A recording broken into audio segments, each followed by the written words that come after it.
Student of class 11th English के syllabus के बारे में बात कर रहे हैं। सिलेबस है या पैटर्न, यानी कि आपके पेपर कैसे आएंगे, आपका एग्जाम कैसा होगा, उसके बारे में आपको बताया जा रहा है।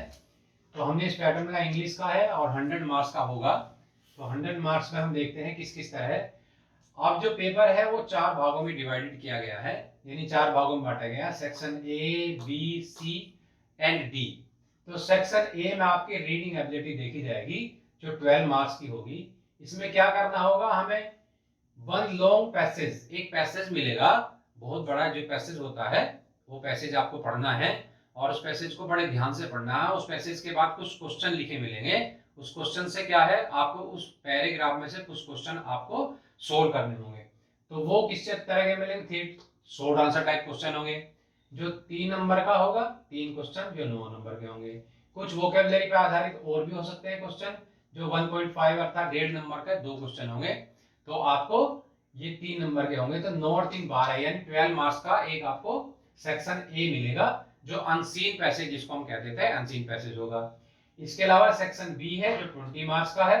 20 मार्क्स में आपको क्या करना है, रिपोर्ट राइटिंग, यानी रिपोर्ट का जिसको हिंदी में कहते हैं, आपको कुछ रिपोर्ट तैयार करनी है या कोई नोट बनाना है, किसी टॉपिक पे आपको नोट बना के देना होगा या आपको कोई समरी लिखने के लिए दी जा सकती है, तो वो आपकी 5 नंबर की होगी अर्थात 5 मार्क्स की होगी। इसके अलावा एक एसे या आर्टिकल को तैयार आपको करना होगा। एसे और आर्टिकल के बारे में जब क्लास में होंगे तो हम आपको बताएंगे। ये 10 मार्क्स का है, बहुत इंपॉर्टेंट पोर्शन है।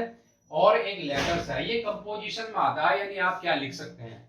तो लेटर्स है वो एडिटर को हो सकता है, वो बिजनेस लेटर हो सकता है या कोई कंप्लेन लेटर हो सकता है। मैं जब आपको लेटर पढ़ाऊंगा तो आपको बताऊंगा कि ये अलग अलग तरह के क्या है। तो ये 5 नंबर का है। इसके अलावा सेक्शन सी है। सेक्शन सी में आपकी ग्रामर और वोकेबलरी 2 चीज देखी जाएंगी जो 28 मार्क्स की है। नंबर 1 में लेता हूं यानी ग्रामर। ग्रामर में 4 पोर्शन है। नंबर 1 आप देखेंगे कि नरेशन है। नरेशन का मतलब है direct and indirect reported speech या स्पीच इसको कहते हैं, ये 2 नंबर की होगी। इसके अलावा सिंथेसिस है। सिंथेसिस में क्या करते हैं, 2 अलग अलग सेंटेंस को जोड़ करके एक सिंपल या कॉम्प्लेक्स या कंपाउंड सेंटेंस बनाना। तो ये बहुत इंपॉर्टेंट है, ये भी सिंथेसिस आपको देखना है। इसके अलावा ट्रांसफॉर्मेशन है। ट्रांसफॉर्मेशन का मतलब क्या होता है, मैं थोड़ा सा बता देता हूँ। एक सेंटेंस को दूसरे प्रकार के सेंटेंस में बदलना, जैसे कॉम्प्लेक्स को कंपाउंड बनाना या इंट्रोगेटिव को असर्टिव बनाना या एक्सक्लेमेटरी असर्टिव बनाना या निगेटिव से एफर्मेटिव बनाना, ये आपके 2 नंबर का है। सिंटेक्स है। सिंटेक्स का मतलब होता है इंटर में करेक्शन ऑफ सेंटेंस। आप इंटर में पढ़ के आए हैं, हाई स्कूल में पढ़ा है आपने, यानी जो इनकरेक्ट सेंटेंस है उनको आपको करेक्ट करना है। ये भी 4 क्वेश्चन आएंगे, 4 में से आपको आधा आधा नंबर के 2 क्वेश्चन करने हैं। तो एक तो ये पार्ट हो गया ग्रामर का। इसके अलावा वोकेबलरी है। वोकेबलरी में हम क्या करते हैं, ईडियम्स एंड फ्रेजेस, ये 2 नंबर की है। अभी तक पैटर्न के अनुसार 2 नंबर की है। ये मार्क्स इधर उधर हो सकते हैं, मैं ये नहीं कहता कि ये कंफर्म है। इसके अलावा सिनोनिम्स है, यानी पर्यायवाची, एक शब्द के दूसरे समानार्थी शब्द लिखना, जो 3 नंबर का है। एंटोनिम्स अर्थात विलोम शब्द, जो ये भी 3 नंबर का है। और होमोफोन्स अर्थात एक जैसी आवाज वाले शब्द, उनको हमें वाक्य में प्रयोग करना होता है अपने, ये भी आपका 2 नंबर का है। वन वर्ड सब्स्टिट्यूशन, यानी 3, 4 या 5 शब्दों की जगह एक ही शब्द लिखना, वन वर्ड सब्स्टिट्यूट करना, बहुत सारे शब्दों की जगह एक शब्द दे देना, उनका भी ये पोर्शन है आपका, ये 2 नंबर का है। इसके अलावा इसी पोर्शन में सेक्शन सी में ही आपका आता है ट्रांसलेशन, जो 8 मार्क्स की है। इसमें आपको हिंदी टू इंग्लिश ट्रांसलेशन करनी है, अर्थात अनुवाद करना है हिंदी से अंग्रेजी में। तो ये मैं आपको बता रहा हूं और ये सोचने की बात है कि आपको ये सारा ग्रामर का पोर्शन है, ये अच्छी तरह से करना है।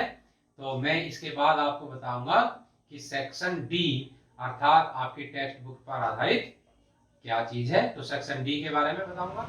तो सेक्शन डी के बारे में हम बात कर रहे थे। अब सेक्शन डी है लिटरेचर का, अर्थात जो आपकी टेक्स्ट बुक में आपको मिली है उसके बारे में मैं आपको बता रहा हूँ।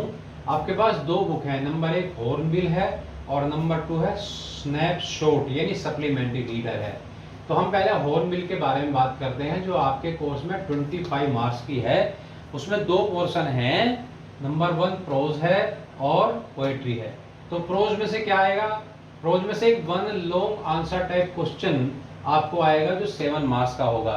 आपकी प्रोज में जितने भी चैप्टर हैं उनमें से 2 क्वेश्चन आपको लिखे मिलेंगे पेपर में, 2 में से एक आपको करना है जो 7 मार्क्स का होगा। अभी उसकी लिमिट भी डिसाइड की जानी है कि वो 120 वर्ड्स का होगा या 140 वर्ड्स का होगा। तो ये आपका 7 मार्क्स का होगा। इसके अलावा 2 शॉर्ट आंसर टाइप क्वेश्चन होंगे जिसकी लिमिट अंडर 30 होता है, 30 वर्ड्स का होता है। तो ये आपको 4 नंबर के 2 क्वेश्चन मिलेंगे, यानी 8 नंबर के। तो 7 और 8 15, यानी 15 मार्क्स की आपकी प्रोज है। इसके अलावा पोएट्री आपको मिलेगी। तो पोएट्री पर आधारित, जैसे प्रोज पर आधारित क्वेश्चन थे, ऐसे पोएट्री पर आधारित आपको, अर्थात कोई पोएट्री लिखी मिलेगी या पोएट्री पर आधारित कोई क्वेश्चन होगा, लिखी मिल सकती है, नहीं भी मिल सकती।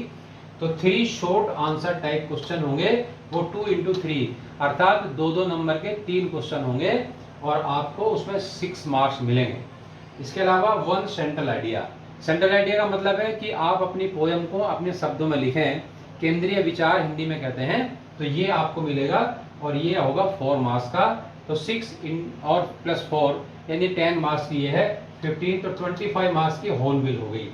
इसके अलावा एक और बुक है आपके कोर्स में जिसका नाम है स्नैपशॉट, यानी सप्लीमेंट्री रीडर है, जो 15 नंबर की है। इसमें भी आपको क्या मिलेगा? 1 लॉन्ग आंसर टाइप क्वेश्चन, यानी जो भी आप स्टोरी में पढ़ेंगे, सप्लीमेंट्री में जितने चैप्टर आप पढ़ेंगे उन पर आधारित 2 क्वेश्चन मिलेंगे और 2 में से एक का आपको आंसर लिखना है जो 7 मार्क्स का होगा। इसकी भी आई थिंक 120 या 140 या 160 वर्ड्स की लिमिट होगी। क्योंकि पेपर एक है इसलिए आई थिंक 120 वर्ड्स ही होंगे। अभी ये डिसाइड नहीं हुआ है, ऊपर से ऐसा कोई आदेश नहीं आया है। इसके अलावा 2 शॉर्ट आंसर टाइप क्वेश्चन होंगे, वही 4 + 4 = 8, अर्थात 15 मार्क्स की आपकी ये होगी सप्लीमेंट्री रीडर। तो ये स्टूडेंट्स आपके लिए है कि आप किस तरह तैयारी करेंगे। मैं आपको पूरे साल इसी पैटर्न पर आधारित क्वेश्चन और आंसर बताऊंगा, या जो भी चैप्टर है वो इसी के हिसाब से पढ़ाए जाएंगे। तो ये सिलेबस है, बहुत इंपॉर्टेंट है। आप चाहें तो इसका स्क्रीनशॉट ले सकते हैं, मैंने आपको जगह दी है जिससे आप इसका स्क्रीनशॉट ले लें। तो ये रहा आपका सिलेबस और इसी के अनुसार आपकी तैयारी होगी। ध्यान से पढ़ेंगे। Thank you.